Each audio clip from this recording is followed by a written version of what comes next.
Chapter 2. When I spoke to my mother Oshuna, she told me that she'd seen the mark before on certain convicted criminals in Emberland. The government there used it to keep track of their whereabouts. I could hear the fear in her telepathic voice when she communicated with me. Her usual confident tone had been traded for trembling. In my mind's eye, I saw the vast halo sphere of her black hair and her molasses-colored skin radiating beauty all the way from a different universe. Her usual infectious smile was hidden behind her pronounced lips, sharp jaw, and an expression of unease. She was slender like I was, but I couldn't really tell because of the cold wind furs that she was always wearing. I knew that she was decades older than me, but she didn't look like it at all. People from Xeraxia aged much more slowly than Earthlings, and Oshuna was no exception. Xeraxians could live for double the lifespan of humans, but learning that fact wasn't comforting to me. I knew that if I stayed on Earth, I'd grow to watch my human companions die around me. This is one of the reasons why I never had many friends and endeavored to keep it that way. One would have thought that Oshuna was human if it were not for her shining blue eyes. Her silky voice and graceful presence had famously disarmed countless people before they could realize that she wasn't naive. Their mistake. Her nose was wide like mine and she used it to sniff out bullshit. Her elegance was only surpassed by her intelligence, but right then it was her worry that was most noticeable, and she had every reason to be worried. I never knew where she hid out, but I assumed it was some bunker-style safe house that she decorated the hell out of. She must have had a very small network of people that she could trust to help her survive in Coldwind. Everything I'd ever known about Xeraxia came from my mother, and her stories always fascinated me. Xeraxia was a planet that had an atmosphere allowing for an insanely unique climate. One side was littered with oozing volcanoes and fire tornadoes. This side was where the lava-rich kingdom of Emberland was located. Coldwind, however, was on the other side of the very small planet where the weather was the complete opposite. Years before, my mother Oshuna co-ruled Emberland as High Queen with my father, Gaunabi, the God King. Emberland was full of people called Embers who controlled the flame like I did. Embers made up most of the population of that kingdom. There had been some people in the kingdom who would not become a vessel for the flame, powers usually manifested in childhood. If you did not gain the ability to access the flame, you could tap into the force of balance / the equilibrium and become a sorcerer with a bit of practice. Embers called these sorcerers wielders and sometimes mistreated them because they could not channel the flame. It's for this reason that the wielders tended to have a difficult life in Emberland, and it all got even worse under my father's rule. The equilibrium is a fundamental, semi-conscious force of balance in Xeraxia's universe, and it is also the source of our life and magic. The equilibrium is seen and unseen energy that causes the awakening, and long ago, Oshuna knew that Gaunabi was next in line for it. The awakening would make him God King and grant him unimaginable and unmatched power. But before any of that happened, Hathora, one of Gaunabi's mothers, was in power as the God Queen. Hathora was awakened before Gaunabi ever was, and she ruled for 20 years until her wife Iba was killed. Gaunabi was 22 at the time. This meant that Gaunabi had 2 biological mothers. In Xeraxia, children came from ritual and magic that connected directly to the core of the equilibrium. There was always a steep cost, but skilled wielders used spells to join the DNA of any 2 individuals together. A baby would then come forth out of the light to be greeted by hopeful parents. It was learned that Iba and much of her royal house were all assassinated by controversial revolutionaries from Coldwind. They called themselves the Daughters of the Night, and they had started a small movement in their country. The daughters saw the evils being done to their people by Emberland and decided to take matters into their own hands. After the loss of her beloved wife, the god queen Hathora fell into shock and was no longer awakened due to her deteriorating mind. The script made it clear that once the seal of equilibrium marked another member of the royal house, then they were next in line to be god king or queen.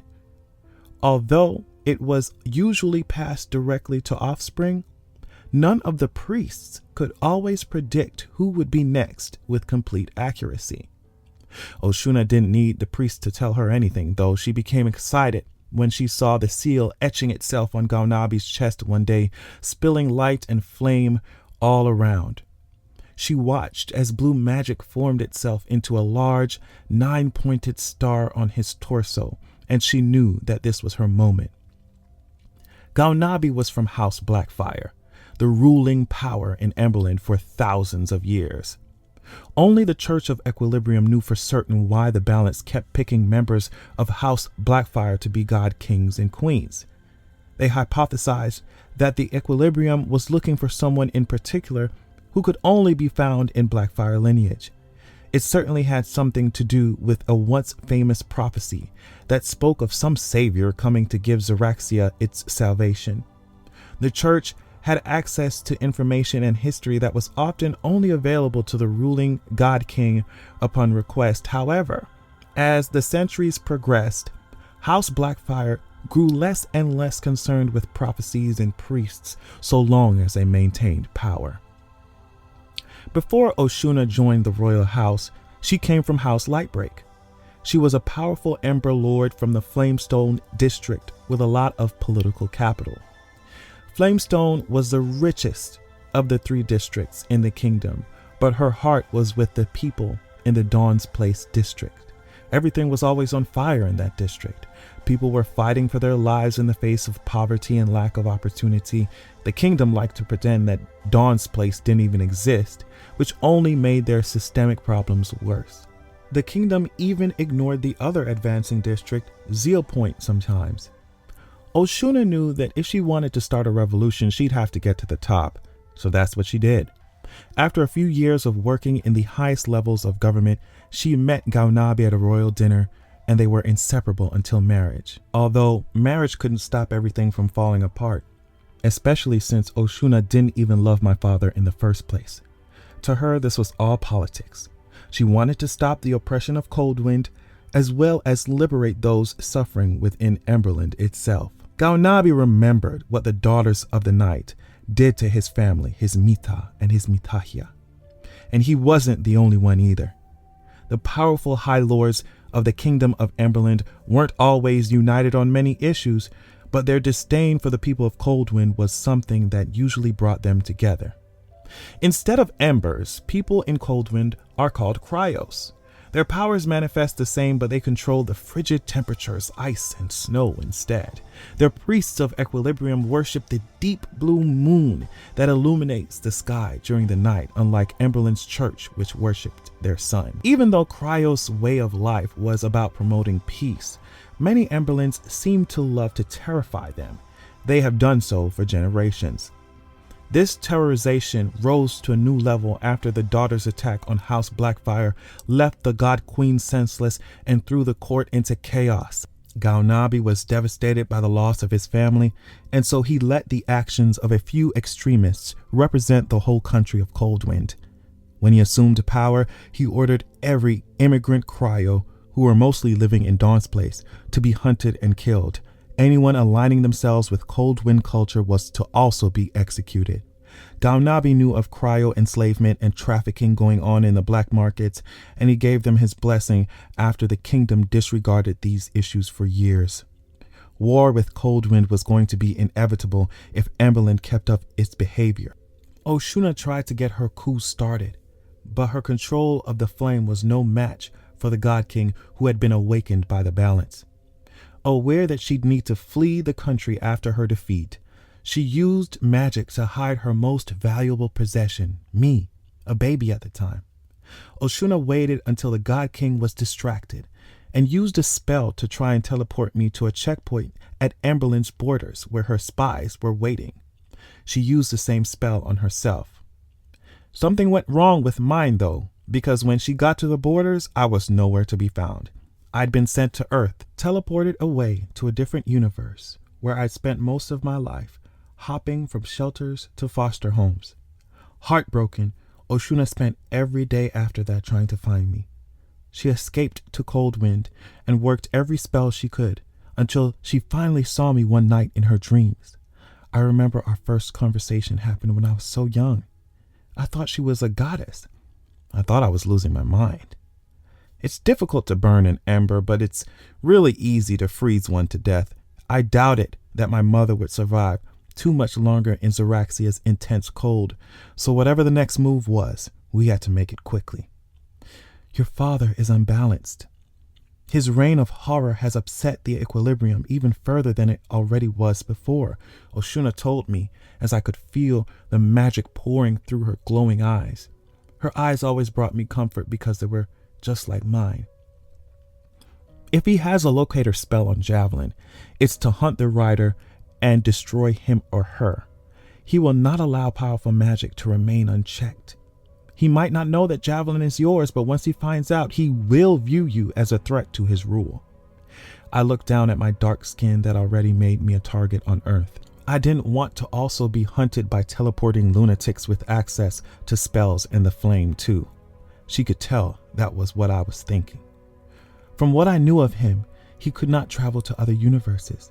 But now that he has sent a locator spell through, I'm not sure how much longer any barriers will stop him. It might take him some time, but he will find the best wielders in the kingdom to get the job done. Oshuna's face changed. My son, I couldn't live with myself if something happened to you. I'm going to stop him before he figures anything out. Mitahya, don't! He will kill you.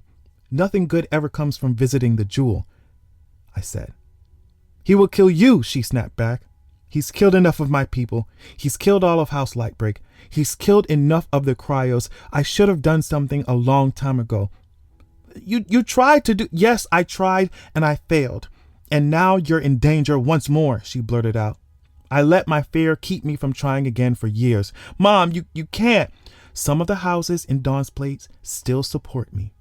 They still hold hope that I will be able to return to the jewel, she said. But you're talking about Dawn's Place. The strength of all their houses combined is equal to 1 in Flamestone. Well, I can't just do nothing, Xander. He will find you. I couldn't see her pupils through the light. The magic was working overtime to keep us connected. He will find me. He will find everyone who has ever betrayed him. The God King will kill us all. We must act. I recognized her tone because I'd heard it from myself. There would be no convincing her otherwise. She probably had already organized the militias of the House Lords in Dawn's Place. I'm sneaking into Emberlyn tomorrow. House Goldtrace will have me, and we'll be planning from there. Will I hear from you? I almost begged as a lump rose in my throat. If I don't immediately contact you, don't worry. I'll be okay. The blue light started to fade from her eyes. I love you, son. The spell broke. It's a fucking locator spell. Those were my first words as my mind returned to where it had been before. It felt like the conversation I had with Oshuna took years. The Emberian army knows where he flies. They know where he goes. I was in the arms of a frantic Christian who broke the knob off the door to get to me when he heard me collapse. His dark eyes wanted to release tears, but he did not let them. You're so reckless, he said. I was going to call 911. Christian, my father knows where I am now. I'm so fucked. I could see Christian still trying to collect himself, but the new looming threat occupied too much of my mind. Javelin can't go back to Xeraxia. If they provoke him, he will scorch them to hell. I don't want them to even try to hurt him either. Xander, you need to calm the hell down. Christian was telling the truth. For someone who had so much control over the flame, I barely had any over my anxiety. Neither of us did, as much as he tried to act. And besides, he continued as he pressed the towel against my sliced arm, where would we even keep him? Someone is surely going to find him out there. A brutal roar cracked at my eardrums. Javelin! We rushed outside to see blue flame flickering on some of the trees. What we did not see was my dragon.